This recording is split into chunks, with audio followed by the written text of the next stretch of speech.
Let's talk about how the first practice back went for you guys today. I think the focus was there. You know, coming off of a little bit longer break like that, there's going to be a transition back to the physical part. I think the 1-2, all that was good, but we're going to need to look a little bit quicker on Friday, and we will. But I thought the effort was there, focus was there. We need to play a little quicker. One side of the ball or the other have the edge today? Heavy red zone day, and I thought the offense did a nice job putting the ball in the end zone in the red zone, which was great.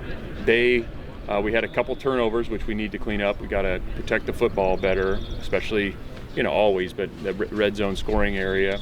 And then defensively, just focusing on forcing field goal attempts or getting fourth down stops. I know it's the first practice back after a break, but is it frustrating when some of those things continue to creep up? Yeah, I mean, you're always looking to, there's always going to be something. And I think the decision making, it's, especially when we're talking about protecting the football, it's decision making and habits. And so those will continue to get better. Today we turned it over less than we did in the previous scrimmage, which is good. We just want to make improvements in those areas. But that's how, if we want to play good football, is score in the red zone and take care of it on offense. And then when you're on defense, you're forcing field goals or creating a takeaway, which is just like scoring points if you can take the ball away and when they're in the red zone. Was there any hesitation to maybe not having that break just to avoid any kind of hiccup? Any hesitation? Yeah, just with the schedule. Yeah, do you want to? Schedule? Sure. Talk to campus, and if we can practice over spring break, yeah, you bet. Why don't you go down and talk to the folks on campus? I'd appreciate it. Yeah, that'd be great. We've done this before, right? The different ways to do spring ball, you can do it all before, you can split it, or you do it all after. And there's positives and negatives to all of it. There's not a perfect time to have it, and really kind of depends on the makeup of the team, what you're trying to get done, before versus after, or splitting it. So, yeah. But we've never been able to practice during spring break. I'm gonna ask though. I'm gonna keep. I've asked before. I'm gonna keep asking. I don't know that the players. That might be a tough sell. Is the timing of the new portal window also an added wrinkle into when you plan? Yeah, maybe. No? Was there some reflection and review of the first half of spring that you're looking to implement in the second half? Yeah, I mean, there's going to be a number of things, kind of individually, position group, offense, defense, and as a team. You could drill down on each of those. The big things, for us as a team, obviously offensively is creating comfort in the system, so it becomes second nature, all the words and the communication, really pushing the tempo. Defensively, we have a much better feel because of the schematics have been in place. There are some tweaks that are happening on defense, which is kind of fun and energizing for everybody, but also the fundamentals of the game. I mean, the effort to the ball, the angles, the finishing, when the ball's in the air especially. So I think those are some of the things that have really shown up. Special teams wise, kind of honing in on some adjustments we're making on special teams. So there's always going to be something. You got about, 6 practices left?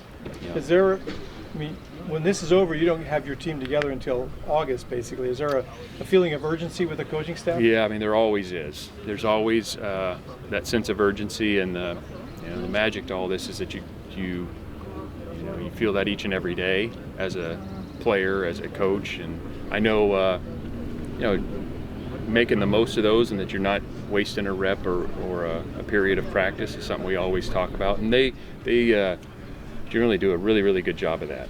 And the 1-2 is there, and again, the engagement in meetings.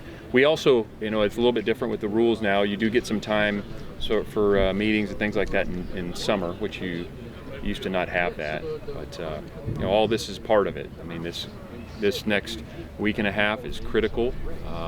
Then the conditioning and summer workouts, and then those summer meetings, and obviously fall camp. So it'll happen quickly. But each of these moments we're together, I mean, anytime you have a chance to be out here as a team, you got to take full advantage of that. You guys were able to get the ball in the end zone quite a bit today. Mm-hmm. How much progress have you seen from the offense, and how comfortable are they, at this point? Yeah, I think every day is just a little bit better, and we're just looking to eliminate any repetitive mistakes.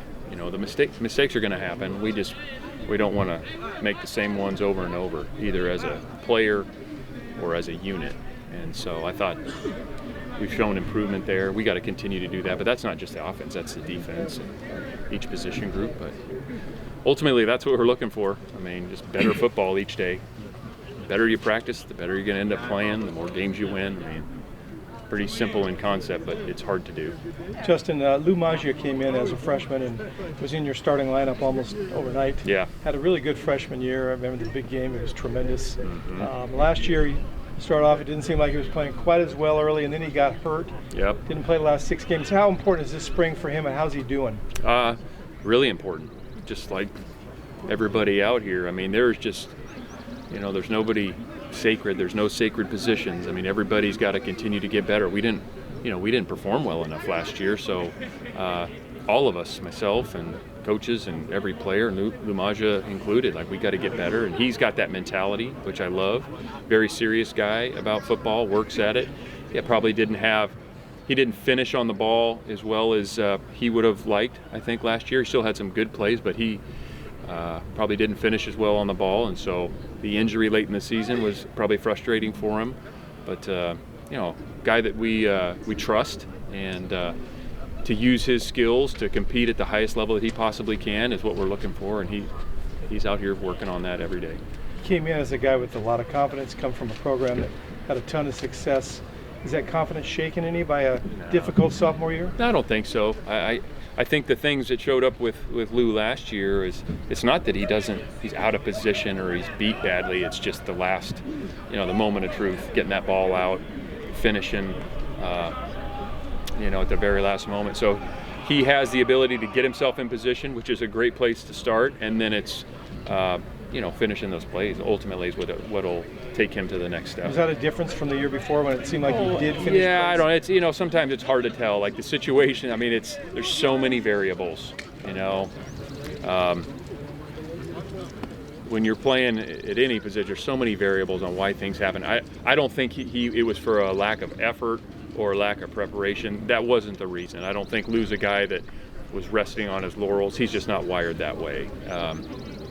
He is a confident guy. He's still a confident guy, and now it's just about making those plays, at that moment of truth, and that's, I think, to me, where Lou's going to take the next step. But I don't get the sense, I never did, that he was, playing comfortable. You still have a lot of confidence in him? Yes, I do. We've talked about him a little bit already, but Little John, yeah. How much is he compared to kind of what you expected when you were looking at him? Matt is. He's probably even quicker than I thought he would be. We really liked him on tape. Again, you're going off of video from JC, and you never are quite sure until you see him in person and you're able to see him against, certain competition. But he's got really good foot quickness. He's picked it up rather quickly, really quickly, actually. So I think football seems to make sense for him. But again, all this comes down to when it goes live.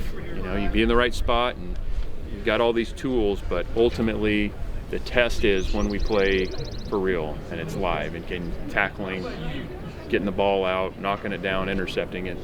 That'll be the true test. But so far we are encouraged with what he's done in practice. Personality-wise, talking to him, he seemed pretty even-keeled. Is that kind of what you're looking for in the back end when there could be some bad plays every now and then? What you're looking for? I think it takes all types. I mean, you got, Matt that's his personality. Lou Maggia is very similar.